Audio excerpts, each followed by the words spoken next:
घर पे ही हैं।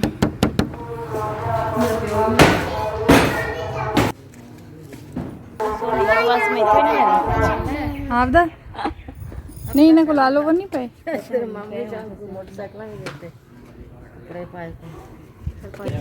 आपने चाकू क्या करना है?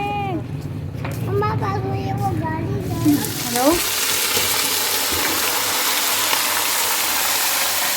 हाँ जी आंटी, अस्सलाम वालेकुम जी। Welcome to my channel. कैसे हैं आप सब? उम्मीद है सब खैरियत से होंगे। अल्लाह का शुक्र है हम सब बिल्कुल ठीक हैं, खैर वाफियत से हैं। अल्लाह ताला आप सबको अपनी हिफ्ज़ व ईमान में रखे, जहाँ भी रहें खुश रहें, आबाद रहें। अगर आपने अभी तक मेरे चैनल को सब्सक्राइब नहीं किया तो काइंडली कर दीजिए, बेल आइकन को भी प्रेस कर दीजिएगा ताकि मेरी आने वाली वीडियोज़ आप तक पहुँच सके। यहाँ पे जी फ्राइडे का दिन है, दोपहर का टाइम है और मैं खाना बना रही थी क्योंकि इसके बाद हमने अम्मी के साथ जाना था ऊपर और अम्मी के आने का हमें बहुत ज़्यादा इंतज़ार था। यानी कि मुझे और मेरी मदर इन लॉ को मम्मा के आने का बहुत इंतज़ार था। हमने ऊपर स्टोर वाला काम जो है ना वो कुछ निपटाना था। काफ़ी टाइम से हमारा स्टोर वैसे का वैसे पड़ा था, ना अम्मी की हिम्मत हो रही थी हाथ लगाने की और ना मेरी हिम्मत हो रही थी। तो बस फिर मम्मा के आने का हमने वेट किया, मम्मा आती गई तो एक दिन हमने उनको रेस्ट दिलाया। उसके बाद हमने बोला कि चलें हम हमारे स्टोर की सफाई करा दें, क्योंकि ऐसे काम जो है ना बहुत शौक़ से कर लेती हैं, शौक़ से क्या हिम्मत से कर लेती हैं। तो जो हमारी हेल्पर्स थी, एक इकरा थी और एक जो हमारे घर में आती हैं वो थी, उनको बुला लिया था। शाम का टाइम है, यहाँ पे बहुत ही मुश्किल लग रहा था। मैंने तो देख के एक दफ़ा घबरा गई थी। अम्मी को मैंने बोल दिया था कि अब छोड़ दें, ये काम हमारे बस की बात नहीं है। मैं बोल रही हूँ दूध वाली बाल्टी किचन में पड़ी है, जाके दूध ले आओ। आ रही हूँ बाबा, नीचे तो हमारे घर के बिल्कुल सामने आज हफ्ता बाज़ार लगा था, जो कि ज़रूरत का हर सामान था इनके पास। हर किस्म के कपड़े की वैरायटी थी, लेडीज़ जेंट्स और बच्चों की बहुत ज़्यादा वैरायटी थी इनके पास। मैक्रोनीस पता नहीं क्या कुछ रख के बैठे हुए थे।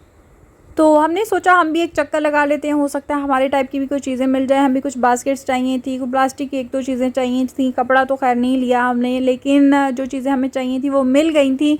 और इनके पास लेडीज़ जेंट्स सब कपड़े पड़े हुए थे। मामू ने अलबत्ता शॉपिंग की थी यहाँ से अपने लिए, और वो उन्होंने यही सोच के कि बेचारे धूप में बैठे हुए हैं तो मैंने सोचा कुछ ले लूँ। उन्होंने अपने लिए एक दो सूट लिए थे, खाला ने लिए एक दो सूट, और यहाँ से जी हमने प्लास्टिक की कुछ चीज़ें लेनी थी। यहाँ पे कुछ नई प्लास्टिक का सामान था और कुछ पुरानी प्लास्टिक। तो अम्मी ने मुझे ये बताया था कि जो पुरानी प्लास्टिक होती है ना उसमें बहुत गंदी चीज़ें भी होती हैं, अच्छी भी होती हैं, तो उसको मेल्ट करके फिर ये चीज़ें बनाते हैं। तो पुरानी प्लास्टिक की चीज़ें नहीं लेनी है। यहाँ पे ये जो बास्केट्स आपको नज़र आ रही हैं 100 रुपये की 4 पीस थे, लेकिन ये था कि ये पुरानी प्लास्टिक थी जिसमें से वो बच्चों के पॉट वॉट भी होते हैं, वो कहती हैं कि वो सब मेल्ट करते हैं तो ये अच्छी नहीं होती हैं, इसलिए हमने वो नहीं ली थी। लेकिन हमने कोई 400-500 की शॉपिंग हमने की, 400-500 की शॉपिंग मेरी मम्मा ने की थी।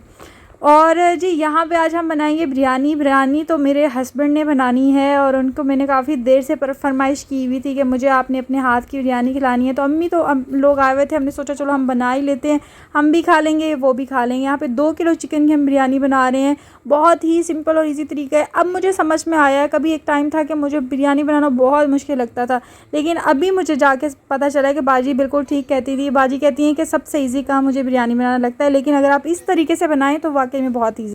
इसमें ज़्यादा टाइम भी नहीं लगा और बहुत ही मज़े की बन गई थी। अब ये कैसे इसको हमने मैरिनेट किया है जी, हमने एक बाउल ले लिया था दही का, अपने अपनी चिकन के हिसाब से ले लेना है। उसमें हमने 2 अगर किलो चिकन है तो 2 पैकेट बिरयानी मसाले के डाले, 1 टीस्पून पिसी हुई लाल मिर्च डाली, हाफ़ टी स्पून कुटी हुई लाल मिर्च डाली, बाकी कुछ साबुत मसाले डाले, लेमन जूस डाला और सब्ज़ मिर्चें डाली, पुदीना डाला, धनिया डाला, ये सब कुछ डाल के जिंजर गार्लिक पेस्ट डाल के इसको अच्छी तरह से मिक्स करके हमने 1-1.5 घंटे के लिए मैरिनेट करके रख देना है। उसके बाद जी प्याज ले लेने हमने 2 किलो हाफ़ के जी के करीब मैंने प्याज जो है ना वो अम्मी ने मुझे काट के दिए थे, लेकिन नाम तो वकास का था, बना तो वो रहते, किया सब कुछ मैंने और अम्मी नहीं था। प्याज अम्मी ने काटे, इतनी परफेक्शन से प्याज अम्मी ही काट सकती है, मैं तो कभी भी नहीं काट सकती।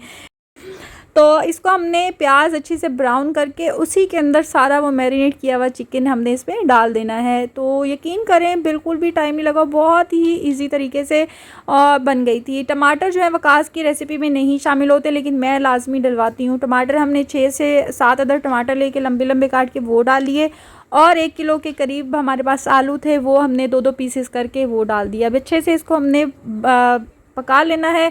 जब बिल्कुल डार्क ब्राउन सा शेड हो जाएगा समझ लीजिएगा, ऑयल छोड़ जाएगा तो आपका मसाला हो जाएगा रेडी। दूसरी तरफ मैंने पानी रख दिया था, पानी में मैंने डाला नमक, सिरका डाला और पुदीने के कुछ पत्ते डाल दिए थे। लेमन के 2 से 3 अदद स्लाइसेस आपने लाज़मी डालने हैं। 2-3 अदद सब्ज़ मिर्चें साबुत डाल देनी है।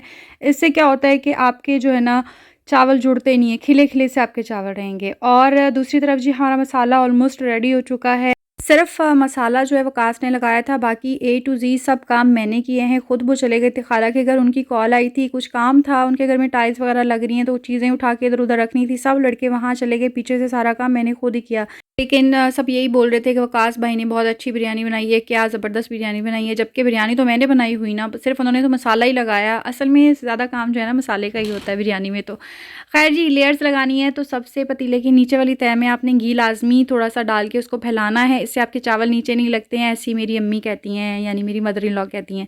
तो यहाँ पे अब लेयर्स लगानी है। सेकंड लेयर पे भी मैंने थोड़ा-सा ज़रदा रंग छिड़का था और फिर उसके बाद सबसे ऊपर वाली तह में 10 से 15 मिनट के बाद मैंने दम खोल दिया है और माशाल्लाह मज़ेदार सी बहुत ही यमी मसालेदार बिरयानी हमारी रेडी हो चुकी है। मसाला इस दफ़ा ज़्यादा था क्योंकि चिकन ज़्यादा थी, चावल कम थे और सबको बहुत पसंद आई माशाल्लाह। कोई 3 किलो के करीब चावल थे और पता ही नहीं चला, सारी बिरयानी उड़-पुड़ गई। तो यहाँ पे जी नेक्स्ट डे हो चुका है संडे, अम्मी लोग वापस जा रहे हैं और इनके जाने के बाद घर बहुत ही खाली हो चुका था, सन्नाटा छा गया था। अम्मी भी बहुत मिस कर रही थी, बेबी भी बहुत मिस कर रही थी, क्योंकि काफ़ी टाइम के बाद अम्मी जो है ना 5 से 6 दिन हमारे पास रह के गई हैं। काफ़ी टाइम के बाद ऐसा हुआ है कि वो हमारे साथ काफ़ी टाइम रह के गई हैं। तो वैसे तो आते हैं, जुम्मे को आते हैं, हफ्ते के दिन रहते हैं और संडे को चले जाते हैं, लेकिन इस बार अम्मी को हमने कुछ दिन ज़्यादा रख लिया था। मैंने बोला अम्मी को रेस्ट करवाते हैं। नाइला बाजी के साथ भी जब अम्मी रही हैं तो बच्चों के साथ इधर-उधर थोड़े बहुत काम, आपको पता है कि बच्चों की काफ़ी बन जाते हैं, तो बहुत ज़्यादा अम्मी जो है ना थकी हुई थी। तो ख़ैर जी, मैं जब वीडियो बना रही थी ना मेरी बिरयानी वाली, जब मैं वीडियो बना रही थी मेरे हस्बैंड बोलते हैं तुम रहने ही दो, जिस स्पीड से तुम जा रही हो ना, जिस स्पीड से तुम्हारा यूट्यूब चैनल जा रहा है, मुझे लगता है कि हम सब के दांत बाहर आ जाएंगे, बूढ़े हो जाएंगे हम, तब जाके तुम्हारे कोई सब्सक्राइबर पूरे होंगे 3 से 4 हज़ार। तो मैंने बोला मजाक उड़ा रहे हैं मेरा, कभी क्या पता, कुछ पता नहीं चलता कब क्या हो जाए। आपको क्या पता रातों रात मैं वायरल हो जाऊँ, रातों रात यूट्यूब मेरी कोई ऐसी वीडियो उठा के फैला दे और दुनिया तक मेरी आवाज़ पहुंच जाए, क्या पता, कुछ पता थोड़ी होता है। तो उम्मीद बहुत है मुझे, इंशाल्लाह ताला लगी रहूँगी। मेरी मदर भी बोलती हैं कि छोड़ो तुम किस काम में पड़ गई हो, लेकिन मैं कहती हूँ कि नहीं, मैंने छोड़ना नहीं है। मैंने अभी तक लगी हूँ तो कुछ टाइम तक मैं लगी रहूँगी, जब तक मैं फेड अप नहीं हो जाती ना तब तक मैं ये काम करती रहूँगी। भिंडी हमारी भी हो गई है रेडी। इसमें लेमन जूस लाजमी लास्ट में डालें, चटपटा सा। अगर आपको टेस्ट चाहिए तो लेमन जूस इस्तेमाल किया करें, भिंडी में बादीपन भी ख़त्म हो जाता है इससे। खैर जी, आज के व्लॉग में ज़्यादातर आपने मेरी कुकिंग ही देखी है। मैंने 3 तरह की चीज़ें बनाई थी, चने का सालन बनाया, बिरयानी बनाई और भिंडी का सालन बनाया। यकीनन आपको कुछ ना कुछ सीखने को मिला होगा। मेरी कोशिश होती है कि सिंपल से सिंपल तरीके से हम खाना बनाएं जिसमें ज़्यादा खर्चा भी ना आए और अच्छा भी बन जाए। तो एक आध चीज़ ऐसी डाल देते हैं जिससे हमारा टेस्ट इन्हेंस हो जाता है, बहुत ज़बरदस्त आता है। आप भी ज़रूर ट्राई किया करें और मुझे बताया करें आपने ट्राई किया, आपको पसंद आया या नहीं पसंद आया। अच्छा बुरा कुछ भी हो आप बताया करें, मुझे बिल्कुल बुरा नहीं लगता। अगर आप कुछ बुरा भी कमेंट करेंगे ना तो मुझे बुरा नहीं लगेगा। भलाई करेंगे तो आपके साथ भी भला ही होगा इंशाल्लाह ताला। उम्मीद है आपको आज का व्लॉग पसंद आया होगा। मेरे चैनल को सब्सक्राइब करना और वीडियो को लाइक करना मत भूलिएगा। मिलेंगे नए व्लॉग नई रेसिपीज़ के साथ, तब तक दीजिए इजाज़त। अल्लाह हाफिज़।